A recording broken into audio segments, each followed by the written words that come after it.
Combat sports fans, we're back. It's time for Strong Style, Impact Media's weekly dive off the top rope into the world of professional wrestling and mixed martial arts. I'm your host, Jeremy the Impact York. It is good to be back. I promise I am no longer sick. I am well. I'm doing very well in what may be the busiest 2 to 3 weeks of my life coming up. I can't wait. uh, More personal related stuff than I will get into on this show. But if you know me, love it. Love all the support. Anyway, there's a lot we want to get into. I've got a lot I need to talk about. I mean, NXT Stand and Deliver is coming up. They just had Roadblock. Um, what was it? TNA Rebellion. You've got AEW Dynasties coming up. We're not going to preview all of those yet. WrestleMania is in a couple weeks. There's a really cool documentary coming out by WWE. I think it's very interesting when they are dropping that, by the way. We've got to talk UFC Fight Night, Tuivasa versus Tabura. That happened just over the weekend. We've got Fight Night UFC with Hebos and Namajunas. That may be one of the best fights of the year. It hasn't even happened yet. Plus, we're going to talk some Raw, a little bit of SmackDown. SmackDown's kind of uneventful. I have a thought on that. Of course, talk some AEW, as I said. Just a lot to get into. As always, if you want to support the show, you can leave us a question, comment, suggestion, rating, review. You can subscribe to the show here on YouTube. If you're watching this off of any of the social media feeds, go to YouTube, look for Impact underscore media underscore, and make sure to follow the show. There's a bell you can click on, maybe, or there's something where you know when all the new shows drop. Promise you guys, I know I say this all the time, but I am serious. All the shows will be back this week. In fact, there's a pretty good chance there's two of them dropping tonight, this one and another one. So stay tuned. But lots to get into. I did not look that up, but I will get that looked up as we are talking here. Went to a show over the weekend. I hadn't really planned on going. And then I saw the flyer for it.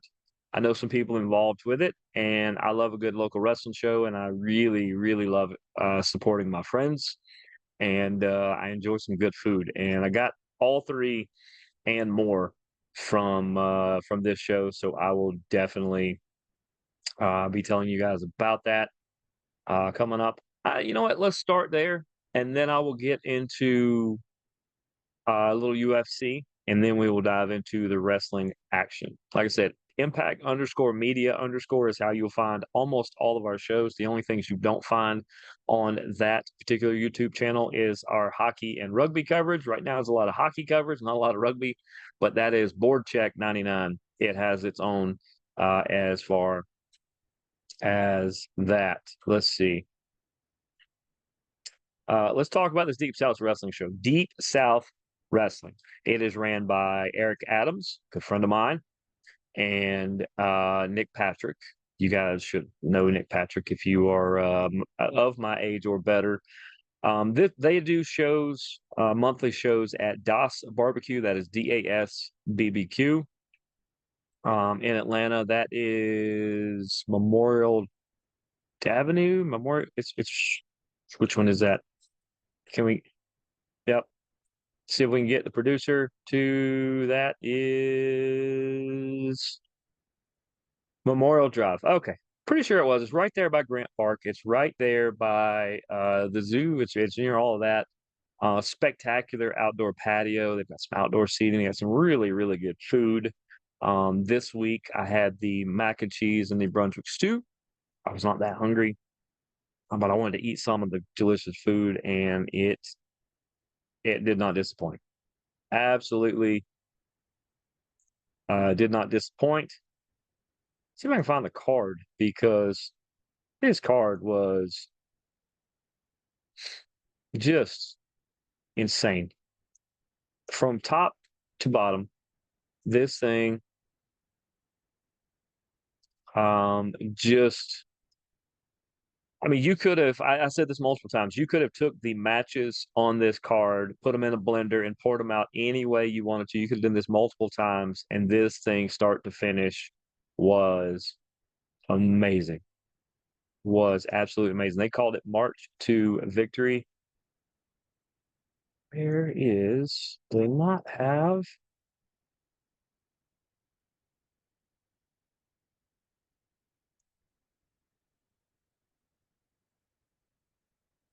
Not sure if they have. Anyway, can't find the card exactly, but people that stood out to me. There was some great workers. Every one of them could work, no matter if they were showing off their skills or selling for the other people. And hey, it's a wrestling show. You guys know. You guys know what selling means. Means helping your opponent look really good, making the moves look as devastating as they need to be. That's how you do that. There's no curtains here. You guys don't see any curtains anywhere behind me. Well, I guess those are curtains probably, but either way. Um, People that stuck out. Former Deep South champion Nadja Sizzle. That dude's good. Did not know how small he was, but he is good. He was good. He was actually in the opening match. I believe he actually left from this show and went to another show and blew the doors off the place there. Um, Going in, my co-host from the Fabulous Wrestling Talk AEW, Clay Harden. He couldn't make it to this show. Apparently, this is one he goes to as well. He knows Eric, and we also know play-by-play Dickinson from a lot of stuff we all do together in the fall. And I said, hey Clay, well if you're not coming, tell me about the show. I said because I'm coming in blind. I've seen a little bit online, but not much. I haven't seen much. Tell me a little about it. And he says, well, it's a really good show. It's solid all the way around. Well done, well put together, lots of talent. And he said Skrilla the Great is his favorite. And Skrilla happened to be the champ. So I was like, okay, it's good to know. So I'm thinking, okay, I'm gonna have to wait till later in the show to figure out who Skrilla is. Au contraire, mon frère. May not even be the right phrase. He was the first interview on the first segment. Good buddy Eric was interviewing him. Didn't go so well for Eric. Mm, it happens, Eric. You guys know that. It's your fair game when you're in wrestling or in wrestling ring. But Skrilla, his demeanor, the way he carries himself, those are two different things. Later on, when he wrestled in the main event against Zach Mosley, and I will talk about that match in a minute. Um, Skrilla is the great. Skrilla the Great. That's one of the best ways in the world to describe this guy. Just fantastic. Talked to him afterwards. Did my best to not get punched in the face by him. He's very his performance very well done. Very his overall performance is everything he did on Saturday was amazing through the roof. However, Skrilla, don't get mad. You were probably my number two favorite. There was a guy that from the time he come through the curtain, I'm like, yep, that's my favorite right there. And that is Tyson Maddox. Apparently, he's done some stints in Japan where he has uh, broken all kinds of color barriers and for championships, and they really like him in the world title picture here soon. He doesn't know what that means. He just knows he's going to be back in Japan pretty soon, which is good because I believe he's in a contract dispute with Deep South Wrestling right now, where he says, I'm one of your top stars. Pay me like a top star, and I want this, and I want this, and I want this." And I think they're talking about that. They're trying not to let this guy go back to Japan, but my goodness, if you're in Japan, please go see Tyson Maddox. Talk to him afterwards as well. He is built like, gosh, he looks like a square. and not like a lame square. No, nothing like a 70s reference or something like that. No, no, no. That dude is like just as wide as he is, as tall, and he's not short either. He's just like Bobby Lashley jacked. Like just Scott Steiner muscles for days. Just incredible. Just incredible. His in-ring work, I love once again, I love his demeanor, everything he was doing, everything he was bringing to the table. I mean, if you told me next week these guys were gonna be on any of the TV ones we're gonna talk about here in a second, I would not be surprised one bit. Any of these people would be spectacular, just spectacular. And those aren't there wasn't just like two good ones. And no, no, no. Let's go to the main event.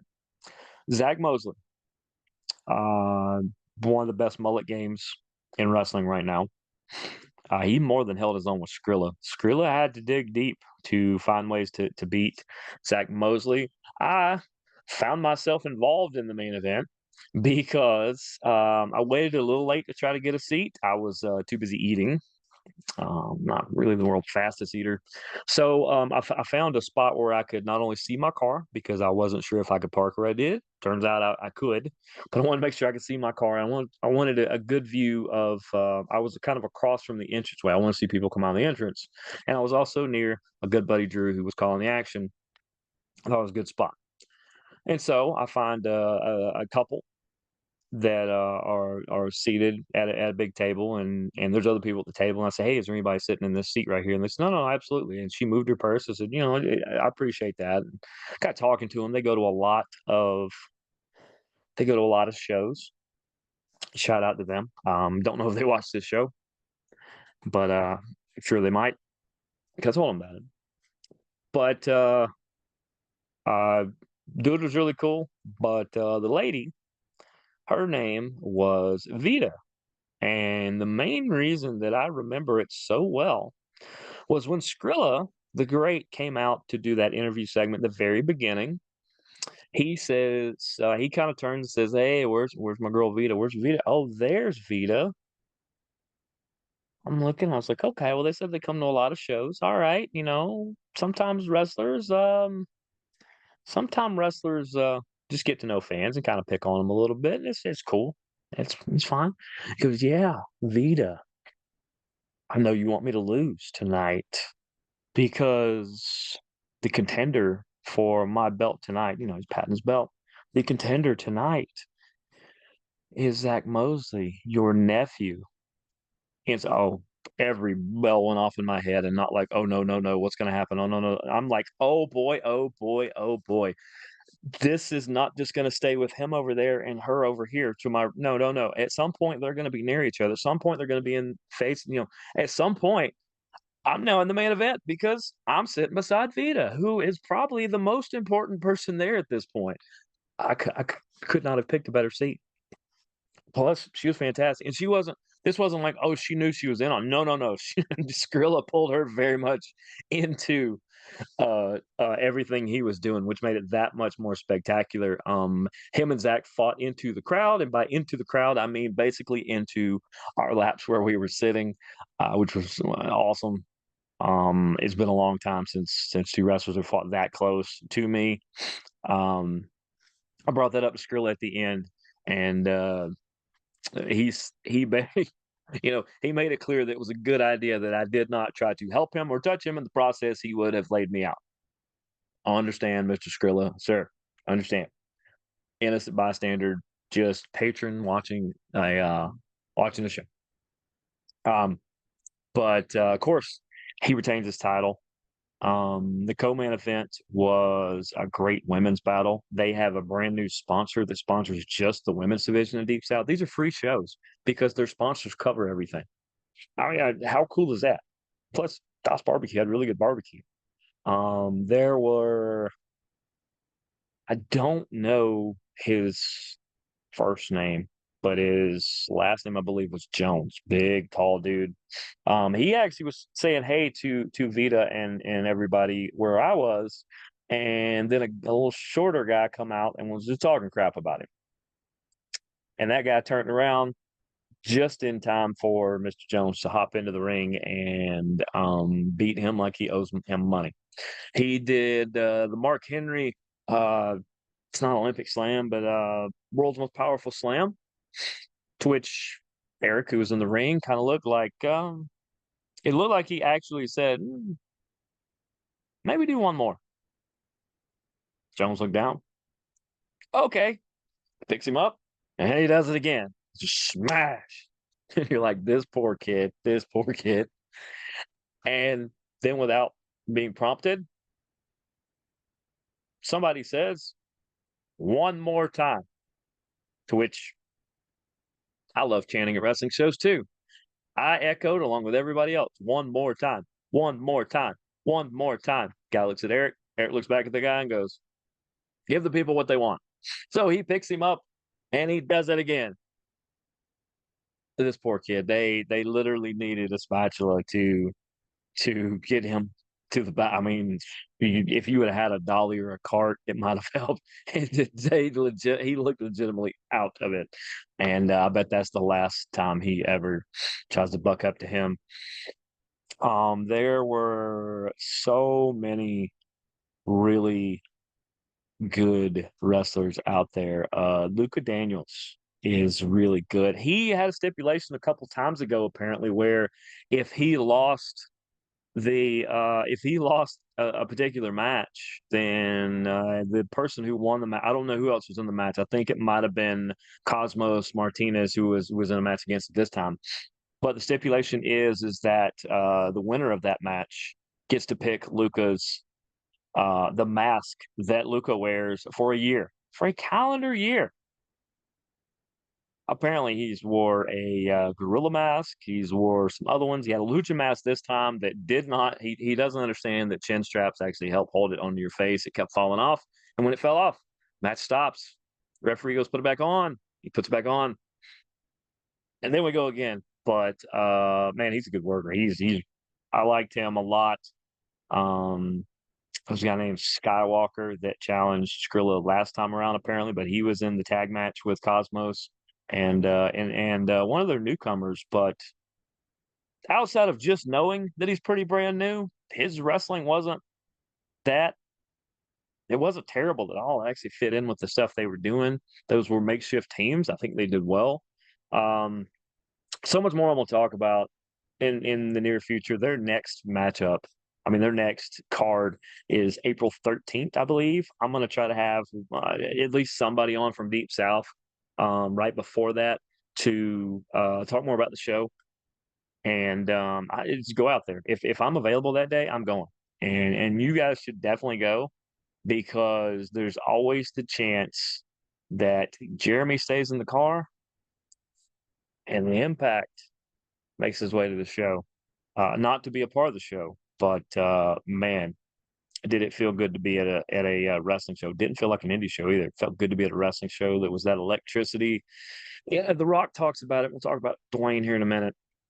But you get the goosebumps. You get just the adrenaline's pumping. It was such a good show. I had a good time. Had a really good time. So thank you, Deep South Wrestling. They had no idea I was going to be there. It was really cool to say hey to Drew and Eric and Nathan, who was one of the play-by-play or one of the color guys as well. Was fantastic meeting him. We're going to be working on some stuff together. I think you guys are going to like it. As always, I don't meet strangers. I made a lot of friends, hoping to have some of them on this time around. But that is the Deep South Wrestling Show. So let's shift from that to another fantastic show, and that was UFC Fight Night. Tai Tuivasa, the king of the shoey. Do I even have a shoe around here? No, it's a good thing. Tony Storm must have took my shoes. I don't know. They're not around here. Tai Tuivasa versus Marcin Tybura in a heavyweight slugfest. And how does this one go down? Well, Ty looked pretty good early. Tybura gets a takedown about midway through the first. And once he did that, he was able to get towards the back. He was able to get some shots to the side of the head of Tuivasa, and eventually he gets the rear naked choke on and held that on for a while. He said he could feel Tuivasa moving around, and he just couldn't believe he was hanging on and still fighting this thing out. And then he did. And your winner, Marcin Tybura. What a great, great main event matchup. I knew it only went 4 minutes, a little over 4 minutes into the first, but this was great. I hate it for Tuivasa. He's now lost like 3 or 4 in a row, but for Tybura, he's now like 3-1 in his last 4. So you're kind of seeing this go.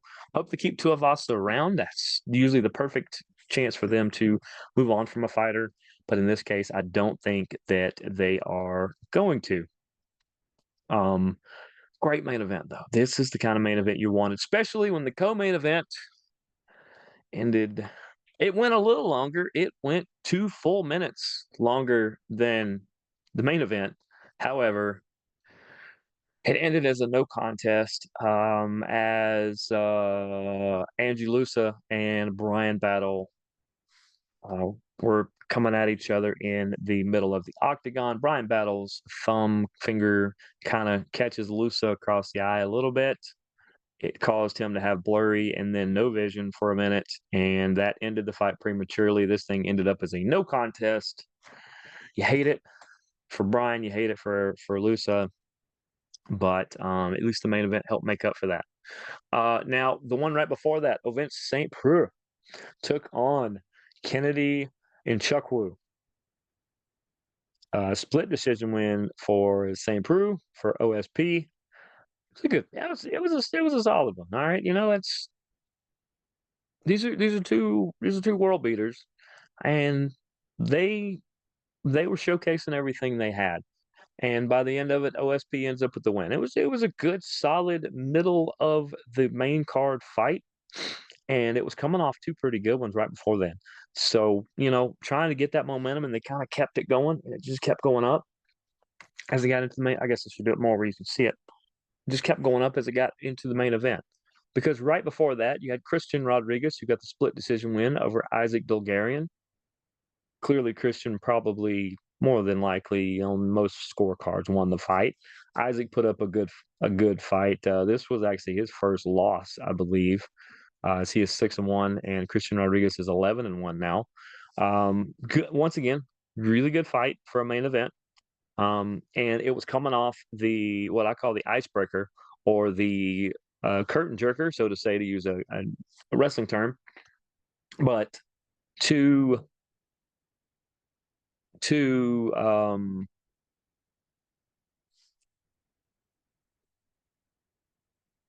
start the main card, we got to see Pani Kianzad against Macy Chiazon. I kept looking at this going, Macy Chiazon is just due for one of those big moments, just due for those absolutely big moments. And sure enough, in this one, she gets the rear naked choke 3 minutes and 54 seconds into the fight. Fantastic win for Macy on that one in the women's bantamweight division. She's going to be charging up the card. I mean, there's not many more places she can go. So she was in the 5th fight, the very first fight on the main card. Be willing to bet she's on the 2nd or 3rd, if not a main event fight night coming up very, very soon. Other notable fights and performances. Gerald Meerschaert gets the submission win over Brian Barberina. Good fight. I like both those guys. Um, Chelsea Chandler gets unanimous decision win over Josiane Nunes. Danny Silva over Josh Killabau in a split decision. There was another one where, oh, Thiago Moises against Mitch Ramirez, I believe. Is that the one? Yeah. That ended up in a TKO because of kicks to the leg. He might have broke Mitch's leg. I don't know, but he kicked him really hard. He went to the ground. He kicked him a couple more times, and Mitch went, "Nope, I'm done. I'm out." Referee stepped in. I'm out. So great win for Thiago Moises there. And that gives us the chance to talk about this week's UFC Fight Night. Ribas I think it's Amanda Hebos, actually. I never get that right. Anyway, first is Rose Namajunas. I could say her name.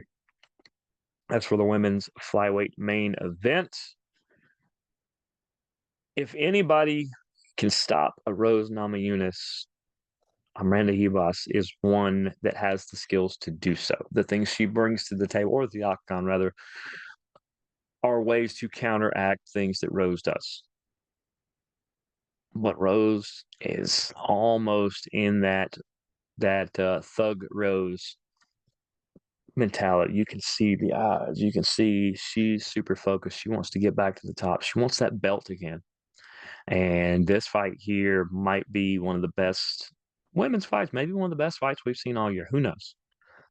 But this is all on ESPN, ESPN Plus as well. But that's the main event. So where is this one? This one's the Apex. This we're trying to find out. This one is at. Get my screen. The Apex. Okay, the Apex in Vegas. Good place. Co-main event. Carl Williams is going to face Justin Tafa in a heavyweight battle. I'll be honest. I don't know much about either one of these. Looks like Carl Williams is a minus 195 favorite, plus 165 for Justin Tafa. I'm going to guess Carl Williams is probably the slightly better fighter, but I don't know much about him. Just blind guess, which is all this is. I think Justin Tafa is going to win. I'm gonna take Rose Namajunas in the main event, and like I said, I just don't know much about him. It's hard to know about 600 fighters at once, and especially when the UFC goes every week. So I will just take the L on this one and tell you blind guess. I think Justin Tafa wins. Not sure how. Edmund Shabazian is going to take on AJ Dobson in the middleweight bout for matchup number 3. That's going to be in the middle of the main card. I do know a lot about Shabazian, and I know a little bit about AJ Dobson. Edmund Shabazian, I think, is going to win this. He is a minus 195 favorite. And I just think he's going to find a way to get the job done against AJ Dobson. I think he's going to find a stoppage, maybe middle to late of the third. It's going to be late in the way. I just think that's just where we're at with that one. Matchup number 4, otherwise known as number 2 on your main event, going to be Peyton Talbot against Cameron Simon. Peyton Talbot comes in as the favorite at a minus 160. He is 7-0. Cameron Simon is the plus 135 dog. He is 9-1. These two bantamweights, I think it's going to look like two flying squirrels trying to fight over the last nut. I think these two are going to scramble a lot. There's going to be a lot of quick strikes, and I think they're going to try to get the ground advantage. And ultimately, I'm going to go with Mr. Undefeated Peyton Talbot in this one. It gets a little weird right here because it says that Billy Quarantillo and Yusuf Zalal are going to fight, but it does not say that it's going to be on ESPN or ESPN Plus. So is this a non-televised? Is this a lights out match? I mean, I don't know. I think Billy Quarantillo is going to win. Quarantillo is going to win, but Yusuf Zalal does definitely have the power to catch Billy if he's not paying attention. But it looks like the opening match on the main card is going to be Fernando Padilla against Luis Pajuelo.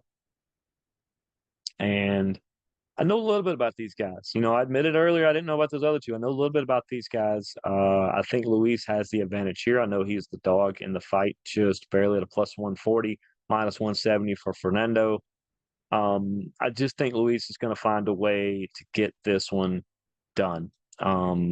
Maybe a submission stoppage. Don't know much more about it than that. That's just my guess on the main card, kind of how it's going to play out. Like I said, ESPN Plus on the entire thing if you want, or ESPN is going to carry the main card. Can't wait. Some other notable fights on here. Miles Johns is going to take on Cody Gibson in the bantamweight division about halfway through the undercard.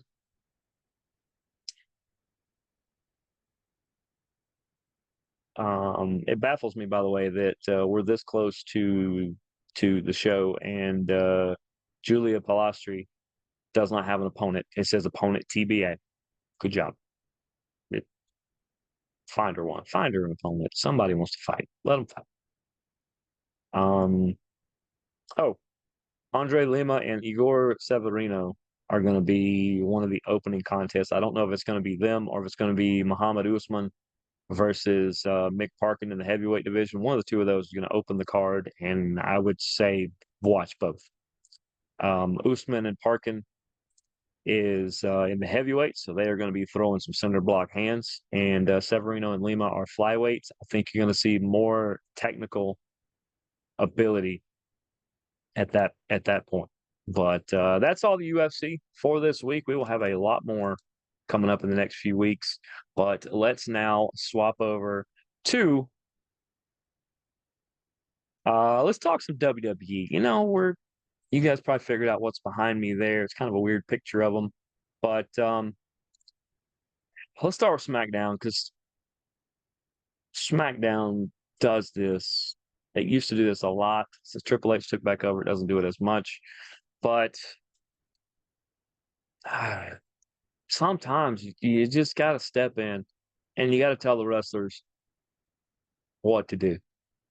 Because this opens up with The Rock all by himself, which is already a mistake because there's nobody to keep him in check. There's no Roman Reigns. There's no Paul Heyman, even Uso or Solo. There's nobody to go, Dwayne, shut up. His segment goes super long. He sings songs. He had a guitar player. He had a harmonica player. It doesn't matter. It's not the Rock show. It's not. He's not even he called himself the final boss. But how are you the final boss when you're answering to somebody else in your group? You know? How? How you doing that? That'd be like the vice president of a company saying they run the company when they're standing next to the president. The president's like, well, what do I do? Just order pizza? Yeah, I don't know. I like having The Rock around, but I think he's overplaying his hand. He's trying way too hard to be the old Rock instead of just being Dwayne. And I think he spends his focus on more things than trying to get his mic work right. And it just hasn't been great the last couple of weeks. I royally want Cody Rhodes to just beat the crap out of him and just wipe the floor with him. I really do. And not like in a show way. I just kind of want him off my TV screen and just I could do without having The Rock on. I think a lot of you guys could too. That's my take on it. Just it is what it is. Main event on SmackDown was actually pretty decent, but the problem was The Rock went so long that it actually cost other moments that could have been great a lot of time. They had to cut some time. Did not know. I mean, it probably happened out of the blue because that's a 2-hour show each week, and it's on TV, so you can't just randomly just go long. Your segment probably should have been 8 or 10 minutes, and it was probably closer to 22. It meant that I'll talk about the main event in a second. It meant that Dragon Lee and Santos Escobar was like a 7-minute match when it could have been 20 because those two are off the charts, off the chain, amazing. It meant that Pretty Deadly versus New Catch Republic. You didn't get to see the intros. You didn't get to see any of the lead up to it. The match had already started when it came back from TV break because Dwayne doesn't know or probably care that other people have stuff they need to get into. His stuff is actually not the most important on this show. It's not. And I'll say it, Dwayne, at the risk of you never being on this show, which I would love you to be. You got to know better. You do know better, Dwayne. You just don't. But Dragon Lee versus Santos was pretty good. Pretty Deadly versus New Catch Republic. Outside of a couple spots, that could have stole the show, and it didn't. Randy Orton versus Grayson Waller. They actually got a little bit of time to do some stuff. It had some really good spots that included KO and Austin Theory. One of the a lot of people are like, "What is Austin Theory going to do?" He's kind of out in the middle of nowhere. He's actually second banana to Grayson Waller, which is not a bad thing. Grayson Waller's fantastic too. It's just the best thing Austin Theory does in the last I'd say since this year, The best thing he does is sell other wrestlers moves, which is going to keep him around. He's fantastic. People like working with him. He can take an RKO about as good as anybody. KO with the stunner and all. I mean, it's a bonus that he can actually do this stuff. But just everything was rushed because Dwayne went wrong. He went long. Um, but we do go to the main event, Bailey versus Dakota Kai. I felt like they still tried to protect them and keep them where they could still get their time in because this was important. We knew Bailey was going to win. She won by DQ, which was okay. Felt like it zapped some of the momentum of this, but she was obviously going to beat Dakota Kai. I don't know why it was this week. Should have probably been next week. Um, she did get some help from I forgot her name. I feel bad. From what is her name? Her name Naomi. Sorry, Naomi. I apologize. Deeply apologize. There we go. Naomi come out to help her out. Didn't matter. They were still out outgunned, so to say. Um, and there was another match too where Legado del Fantasma took on the LWO. Once again, could have been a great match, great moment. Felt rushed, and there was a couple moments, but it just felt rushed. So, SmackDown, you, I don't know, redeem yourself this week. Redeem yourself, and part of the way to do it is put Dwayne at the end. Where if he runs long, the camera cuts off. That's one way to do it. I've seen other wrestling shows do that. I've even seen indie shows do that. Local shows do that. They know somebody likes to go long, so they put them at the end of the show. So if people look down and the show started at 7 and it's 10:30 and you've got to get your kids home, or it's 10:30 and you just don't want to be out any longer, and are you tired of hearing this guy talk? You can get them leave. And it usually teaches the guy, hey, sometimes shut up. I mean, less is more. But other than that, SmackDown, just SmackDown was SmackDown. It used to be better. Hopefully, it builds up because there's some really good stories in there, WrestleMania wise and non WrestleMania wise. So definitely look forward to those. We'll go to Raw. I'm just going to hit over some of the highlights there. Drew and Seth. Here's the thing. Does Cody have a story to tell? Yes. Does Cody have a story to finish? Yes. Seth is also telling a story that's pretty important. Not as important as Cody's, but Seth is getting there. He's not far away from being that next big legend in the game. But to me, the story that needs to get told the most at WrestleMania is that of Drew McIntyre. He was handpicked off a golf course because of his look and his arrogance and just the way he carried himself by Vince McMahon. That's how he was discovered. And he had a decent run, did some questionable things, had to leave, went and made a name for himself in TNA, Impact Wrestling, whichever they wanted to call themselves at that point, and then was able to come back. And he's parlayed that between him and Sheamus, and he's had a pretty good run. He did get a heavyweight title run, but it's not even finishing the story. It's the next chapter of his story needs to get told. There's so much emotion to Drew's story that I really want it to play out the way it needs to play out. And I think WWE and Triple H know how to do that, and I hope they do that. But that's what I'll say for now. We're going to preview WrestleMania in the next couple of weeks. We're going to have Daniel on, might even have a special guest. We're working on some stuff because that, of course, will be our Fabulous Wrestling Talk WWE, as we will preview each AEW and WWE pay-per-view and review it the week after with the different co-hosts that we have. So we got to see Becky Lynch versus Liv Morgan. These are two of my current favorites on the Raw roster.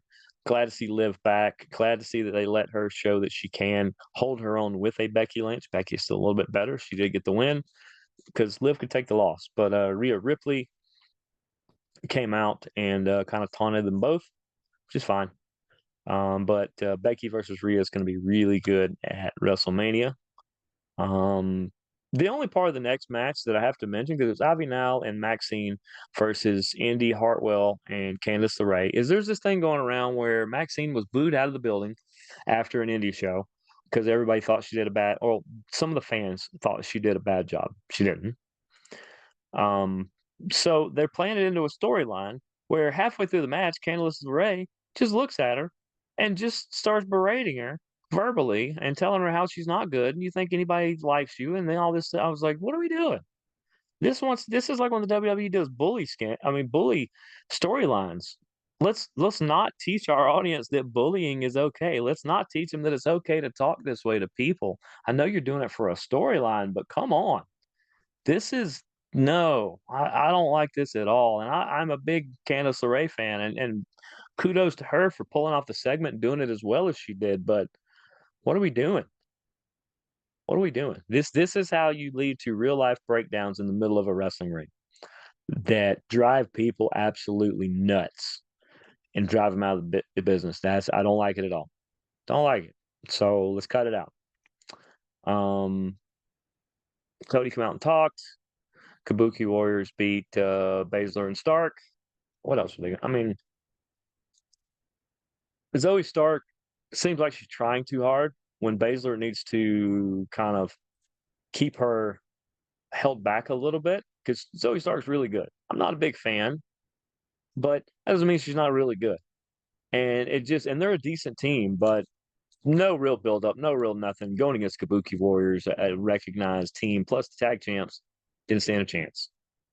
Priest versus Truth. We knew Priest was going to win, but Truth more than holds his own. He's fun. He's the comic relief right now, and he's one of the best workers out there by far. But Damian Priest has a briefcase that he has about 2 months, I believe, to cash in. So you need to start building him for a end of Mania or post Mania uh, cash in. Whether he wins it or not, it's a different story. But you've got to build him back up into one of the best young talents, up and coming talents you have, one of the new young stars, because he is that. He just hasn't showed it in the last handful of weeks. I think at some point, McDonough and Finn are going to break off of the group, the Judgment Day. I don't know what the other three are going to do, but I think Priest is better off with a smaller group, if not by himself. Just think that's kind of where things should be. They had a big giant gauntlet match after Jay Uso come out and challenge Jimmy at WrestleMania. We're going to get Jay versus Jimmy. I know Raw opened tonight with it. I saw that earlier before we started this show. People that were in this match, you had Ricochet, you had JD McDonough, you had Bronson Reed, you had Sami Zayn, you had Shinsuke Nakamura, and you had Chad Gable. And ultimately, it comes down to Chad Gable and Sami Zayn. And the winner gets the chance to face Gunther for the United States title or Intercontinental title, I believe is the one he has at WrestleMania. Now, Chad Gable with his WrestleMania moment, possibly beating Gunther, that could be really good. But once again, we're going to get into who has the best possible story to tell. Sami Zayn. Sami Zayn wins this match. He actually eliminated Bronson Reed.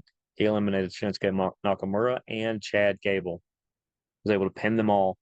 And Sami Zayn is going to go to WrestleMania to face Gunther. How fantastic is that? I'll tell you, it's fantastic. Let's go to NXT real quick, and then we'll do AEW on the way out. And we could talk some NXT, but I'm gonna go with Roadblock. I'm gonna talk about the stuff that actually happened last week. There was a little bit of fallout this week, but for the most part, I think Roadblock was way more important. There was an Asylum match where Dijak took on Joe Gacy.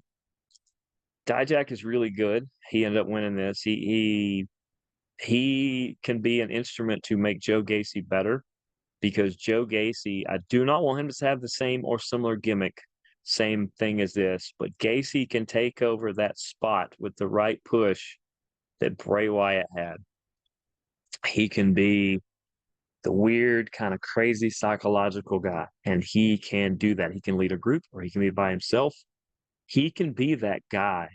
I think that's what was holding back before is he had Bray Wyatt that was on the main card, which means there's no place for him to be the crazy, chaotic guy. Because actually, maybe you should put Casey and what is his name?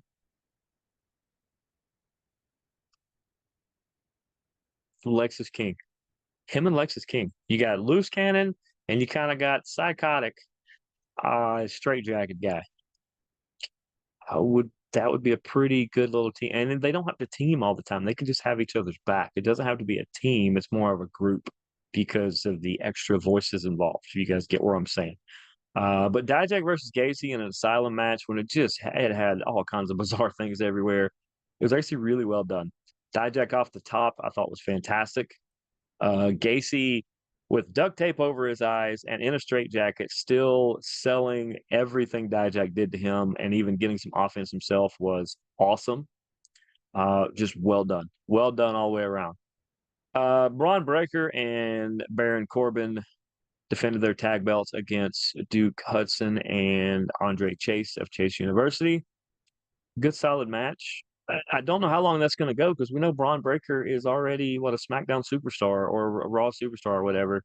I know they're probably waiting until after Mania to really do it. So maybe Stand and Deliver, which is going to be right before WrestleMania.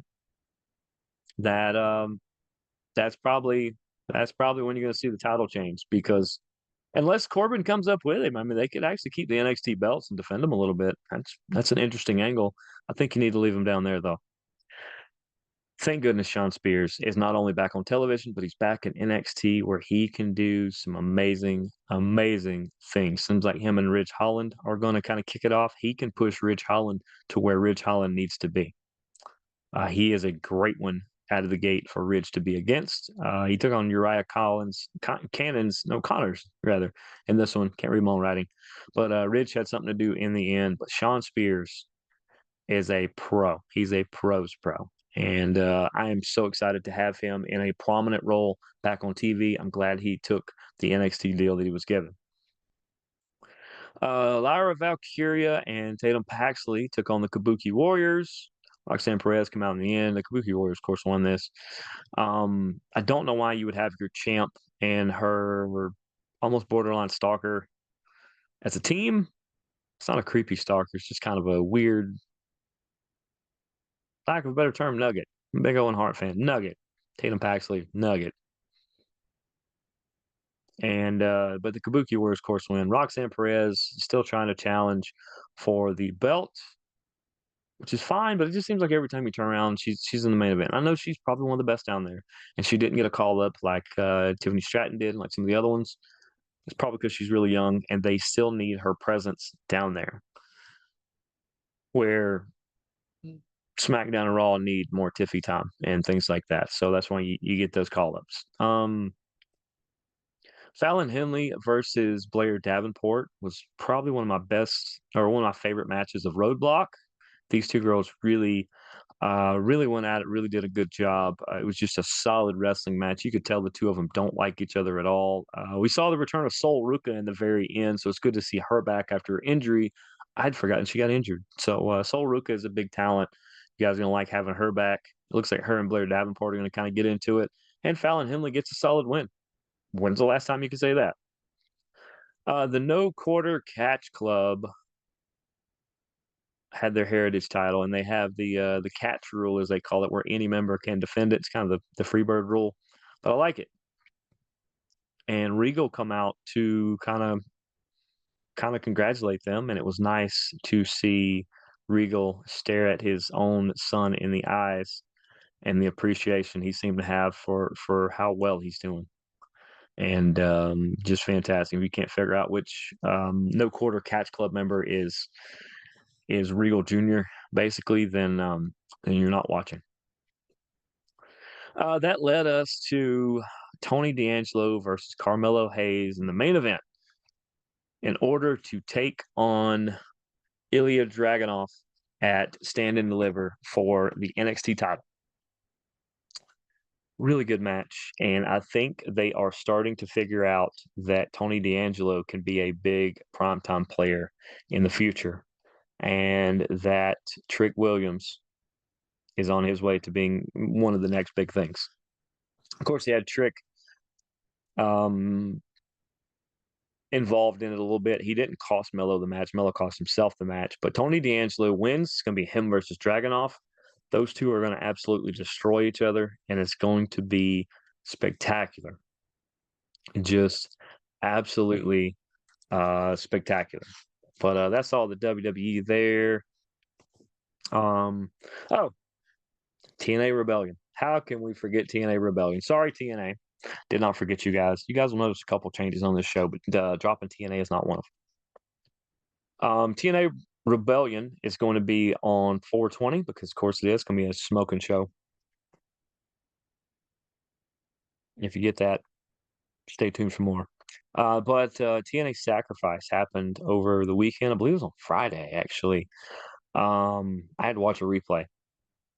I was otherwise disposed of. But some of the big matches on there, Crazy Steve defended his internet belt against Joe Hendry. Thought that was a really good, solid match. Crazy Steve as the champion is this is like their television title. It's just more internet based because at one point, they were more internet based. But this is fantastic. Crazy Steve versus Joe Hendry, really good match. It's two mismatches of styles, but it went together pretty well for this one. Mike Bailey and Trent Seven took on the Rascals. So once again, we get two random people that have been put together into a tag team who defeat a modern established tag team in the Rascals. Didn't make a lot of sense to me, but good for Trent Seven and Mike Bailey. It's because they are going to be challenging for the tag team titles at Rebellion. And who are they going to face? I'm going to skip a match to go to that. Well, they're going to face Eddie Edwards and Brian Myers, who beat Chris Bay and Ace Austin. Hey, Bullet Club had a big run with the tag titles. That run seems to be over at the moment, but they can still do some really good stuff. Ace and Bay are a really good tandem. I would like to see some other Bullet Club members come and join them here and there. It can just be one-offs, but I think they should do more of that related stuff and take a little bit of a step back. So Edwards and Myers are going to take on Bailey and Trent Seven as part of one of the big matches on Rebellion. Once again on 420, that's April the 20th. They built up Khan as this big monster, and in a no DQ match, PCO wiped the floor with him, as he should have. Khan's good, but PCO is just on a new level, and it's just incredible the way he go. I mean, that guy's easily in his 50s, if not mid 50s, and he is a cannonball, absolute cannonball. Wasn't the world's best match, but it was pretty good payoff at the end. Nick Nemeth took on Steve Macklin. I understand why you want to establish Nick out of the gate. He's a former Dolph Ziggler. Nick Nemeth is his actual name. You want him to face somebody like Steve Macklin, who he's familiar with. They know each other from WWE a little bit. But Steve Macklin is established and a former heavyweight champion. Why is he losing to Nick Nemeth out of the gate? You just destroyed anything he's done in the last 6 months. But welcome to TNA. They don't ask my opinion. I give it to him anyway. Good win for Nick, though. And Macklin was all out, one of the most A-plus performances I have seen him have in a while. Normally, he was very A-level. He was A-plus. He was spectacular and did what he needed to do. Because he still actually kind of looked okay coming out of this one. I don't like burying one guy for the other, especially when one just got here and one's your established guy. But we're going to get to that in another match here in a second. Spitfire, I like it, which is Danny Luna and Jody Threat. Told you they make a good team. I'm glad they're sticking with them. Spitfire, like it. So once again, let's put two people together. Let's give them a cool name, and let's let them beat an established former tag team champions in Killer Kelly and Masha Slamovich, MK Ultra. Really good match. These are two really good teams. Might be the two best teams here. Even though neither are the tag champs, I don't think. Not sure who the women's tag champs are, actually. Need to look into that. But really good match. Pushing Luna and Threat is really good because Threat is a really good talent, and Danny Luna has potential to be a big star in TNA. And I look forward to that. I'm a big fan of Danny Luna. Big fan of everybody in that match, honestly. But then we go to another match where a brand new person who is debuting takes on an established veteran, former heavyweight champ. Josh Alexander took on Hammerstone. You don't know Hammerstone? Look him up. That dude, I think Alexander Hammerstone, this is his actual name, but he goes by Hammerstone here. Um, Dude come out and put on a show. Him and Josh went at it toe to toe. Really good match. I enjoyed it a lot. Hammerstone actually gets your win over Josh Alexander. What a great debut, right? Great debut. Mustafa Ali and the Grizzled Young Veterans took on Chris Sabin, Alex Shelley, and Kushida, otherwise known as Time Machine. Once again, established trio gets beat by established duo and brand new guy who won the belt, who won a belt over Sabin, the X Division, on like his first match. Now, Mustafa Ali is really good, but I mean, is Ali and the Grizzly veterans going to kind of pair together now? We don't know. They didn't this week, so we'll or they haven't so far. So we'll see what they end up doing with them. But good win for them. They moved to the co-main event, which could have almost been the main event. Co-main event: Jordan Grace defended her women's title against Tasha Steeles and Zaya Brookside. Zaya Brookside, definitely, definitely a student of her dad's, Robbie Brookside. You can see a lot of the really good young talent there. And Tasha Steeles is no slouch, former champion herself. It does take Steeles and Brookside together to equal Jordan Grace, and the two of them just couldn't pull it off. So Jordan Grace continues to be the champ. They're going to have to bring in some more talent because I would have said Danny Luna or Jody Threat would be good contenders, but they're now a tag team. So I do want to see what they end up doing for Jordan Grace. At some point, it's almost like the Chris Cyborg stuff with Bellator, where you just run out of opponents and you kind of just have to let them go freelance or let them go because you can't come up with anything else for them. And Jordan Grace showed, because she was in the Royal Rumble. Remember the Women's Rumble? She showed there's potential. There's other places she could go if TNA lets her, or TNA doesn't watch it. But other than that, we got to the main event. Moose versus Eric Young. We all know Moose versus Nick Nemeth is what they were going to go for at Rebellion. So it was good that EY once again stepped in when the company needed him, and he is a credible contender. But at no time did I ever think that Eric Young was going to beat Moose. Eric Young has gotten knocked around too much in the last handful of years. Just didn't see it. Didn't see it happening. But great match. EY is always fantastic. And Moose retains. So we're going to get Moose versus Nick Nemeth at Rebellion on 420. Just take a deep breath on that one. What am I missing? AEW. Let's go to AEW. AEW Dynamite. Big Business, as it was called. This is like one of their. This is. I'm trying to think. Clash of the Champions or whatever is what WCW used to do, where it was like a pay per view on TV. Like you don't pay for it; it's just one of the regular ones, but they give a cool name to it. They do these all the time, about once a month, which is fine. Just makes it bigger, makes you hype into a bigger thing. Um, we started off with the debut of Mercedes Monet, the former Sasha Banks. She is over from Japan. She is all elite, apparently, and that just makes AEW's women's roster that much deeper. She's really good. I'm not sure what they're going to do with her out of the gate, but she did get involved later on. So she's now all elite. We got Wardlow versus Samoa Joe. This was a lot of people say, even Clay said when we were talking post AEW's last show that Wardlow is probably going to win the belt from Samoa Joe, and then you're gonna get the MJF comeback and this stuff like that. Okay, well, how long is that going to be? Because Wardlow looked unprepared to be against Samoa Joe, and Samoa Joe didn't go out of his way to make him look bad. Wardlow just, I don't know if he got caught in the moment, which is possible. It just is, he didn't look good. Maybe it's because Wardlow's average match, it's kind of like the Goldberg thing. His average match is like 5.5 minutes, and 4.5 of it is him doing power bombs. Samoa Joe took it to him, made sure there was just no way he was going to win, and just, I don't know. Wardlow talked about getting his moment. He gets his moment. I don't think he did that well. But it is what it is, and he at least got the moment, so that's something. Now, we'll see who Samoa Joe's gonna face now. It would make a lot of sense that it's Swerve because Swerve and Nana did come out there, and Samoa Joe walked off. It is Swerve's house, and I very much want a crowd favorite Swerve to be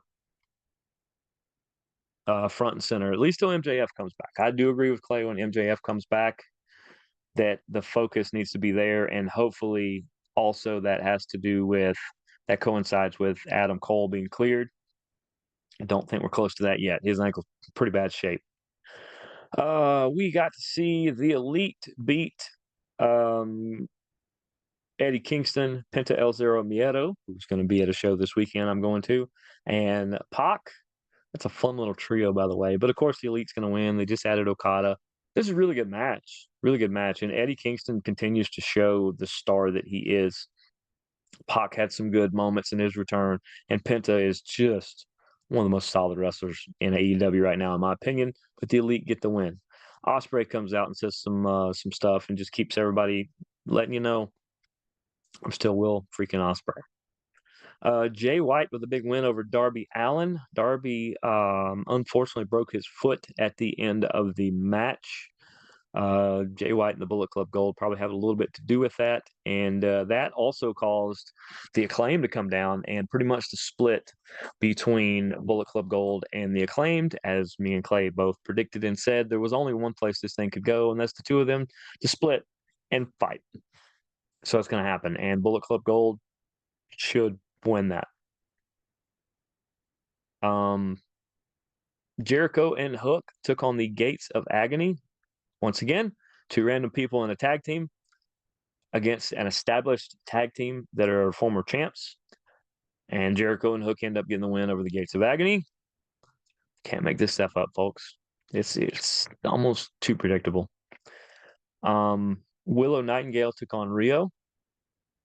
Willow gets the win. Rio's really good, really underrated.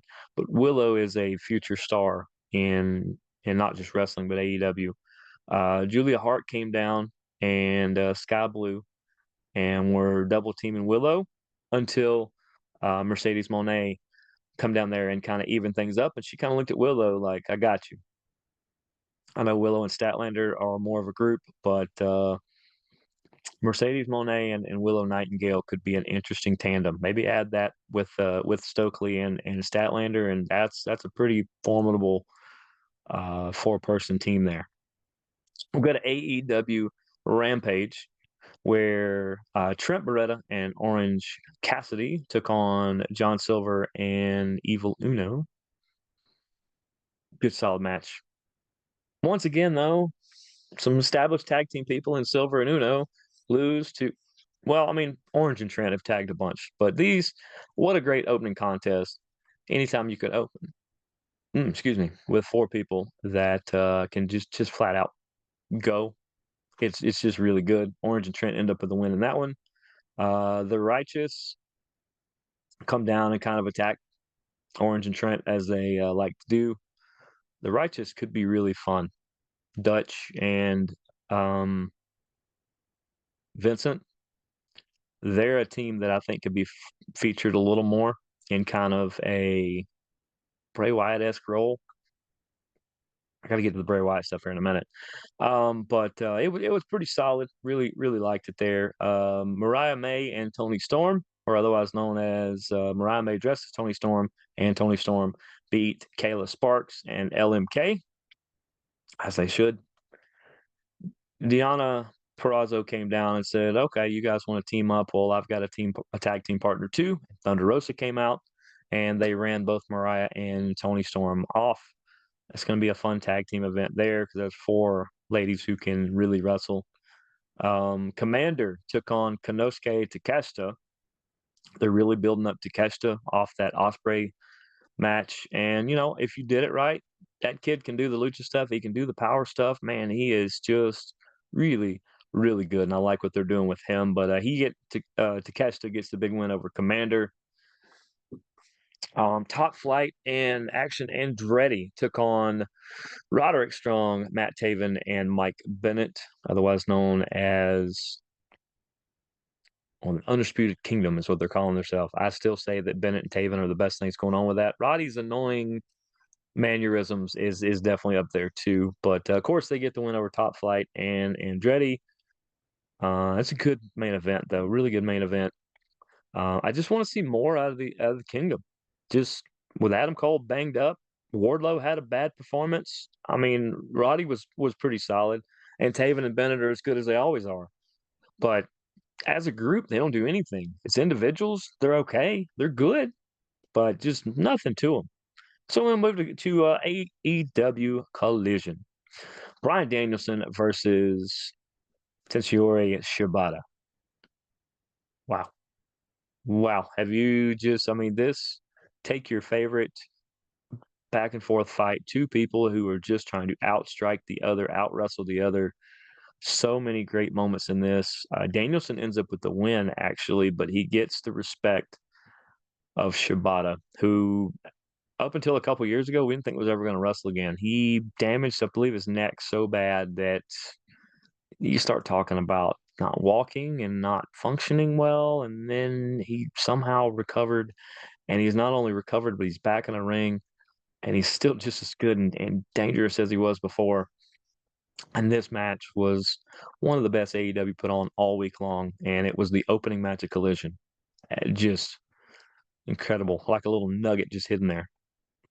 Um, Julia Hart took on Trish Adora. Trish Adora is solid, but Julia Hart is on an incredible run. I think she's only 22, 23. She's recently got married. Congratulations to her on that. And she's just really elevated to a new level. That House of Black, uh, hanging around with the House of Black guys have really, really elevated her game. Um, Daniel Garcia took on Lee Moriarty. And Daniel Garcia gets the win in this, the big win. Shane Taylor was out there as well. He tried to stick his nose in it, and Daddy Magic, of course, was doing ringside commentary and helped out Daniel Garcia. I like those two as a team, while Cool Hand is doing his stuff with Ruby Soho. It's excuse me, getting choked up about it. But I like that. I like that tandem. They look out for each other. They're not necessarily a team. They look out for each other, and that's good. Pac was able to beat Aaron Solo, and he looked bored while doing so, and practically cut a promo afterwards saying, "I'm bored." He said, Tony Khan, I told you that I'm looking for trouble, and that ain't it. And if you don't find trouble for me, I'll find it myself. So I'm interested to know what he means by that. I know he means that he doesn't want people below his level that much, but there's not a lot of people up on a Pac level. So we'll see exactly what they let him get into in the near future. I would like to see Pac and Claudio, Pac and Moxley. Those are really good matchups. Speaking of, Claudio took on Lance Archer. Still don't understand why Lance Archer's not the world champion somewhere, because why not? He can talk, he can wrestle. He's a big, big monster of a dude. But Claudio's really good, and he's one of the most naturally strong people I've ever seen. Claudio gets the win. It was by DQ, though, because the Righteous come down and attack Claudio, and Archer was helping him out. Danielson and Shibata come out for the save. Maybe Shibata's going to do some stuff for Danielson and Moxley and Claudio and Yuta. Who knows? And then the main event, Brian Keith took on Kyle O'Reilly, the returning Kyle O'Reilly. And he looked good, man. Brian Keith gave everything he had to Kyle O'Reilly. And Kyle O'Reilly had to dig deep, find some new things to do, and was able to do so and rebound. And he looked pretty good in his first match back. He looked a little rusty still, but you're going to be until you knock that ring rust off. Not sure if he's going to hang out with the Undisputed Kingdom or not. They did come out at the end, so we'll see what happens with that. But we are to the end of the show, so let me make sure that I say all the events coming up, so that Mucha Lucha ATL will be in Norcross at the guys at the Espacio Discoteca. Believe it is. It might be sold out right now. Try to get tickets if you can. Penta El Zero Miedo's going to be there. Yabo the Clown and his brother's going to be there. So many ridiculously great luchadors. Come to that show. Come find me. Not take pictures or nothing. I'm Nobody special. I just host this show. No, come see me. Come say, hey, let's talk wrestling. Love to talk. There's gonna be so many great people there. Can't wait. That is Sunday at 6, I believe. That makes a lot of sense. Sunday at 6, you're gonna see me there. I'm gonna be with a big group of people. Won't be hard to miss. Unless I'm wearing a lucha mask, and then I may be hard to miss. But just look for me. Look, I'm gonna put pictures online. You'll know what I look like at that point. AEW Dynasty is gonna be on the 21st of April. The night before that is TNA Rebellion. I believe that is a Friday and a Saturday. Um, where is it? Here we go. WrestleMania 40. Is it 40? 40. Number Roman numerals. That is going to be on April 6th and 7th and start at 6:30. On April the 6th at 10:30 a.m., it's going to be NXT Stand and Deliver. UFC Fight Night, Amanda Hebos versus Rose Namajunas is going to be this weekend on Saturday. I believe that starts, undercard may start at 3 or 4. I think main card is around 6 or 7. Check your local stuff on that. I don't know for sure. Don't have it in front of me, but I think I told you everything that I can possibly come up with. It's been a super long show. It is super great to be back with you guys. Not sure if another show will follow us tonight or not, but you can bet one will be tomorrow night. We're going to get everything back going, and we appreciate you guys so much. Shout out to Deep South Wrestling for having such a great show. Shout out to Mucha Lucha Underground for putting on the show we haven't seen yet, and I look forward to, along with all the great people that we're going to see there, including you guys. But until next week, this has been Strong Style. I'm Jeremy the Impact York. We'll see you guys next time around. Go watch wrestling. Go watch fighting. Deuces, gooses.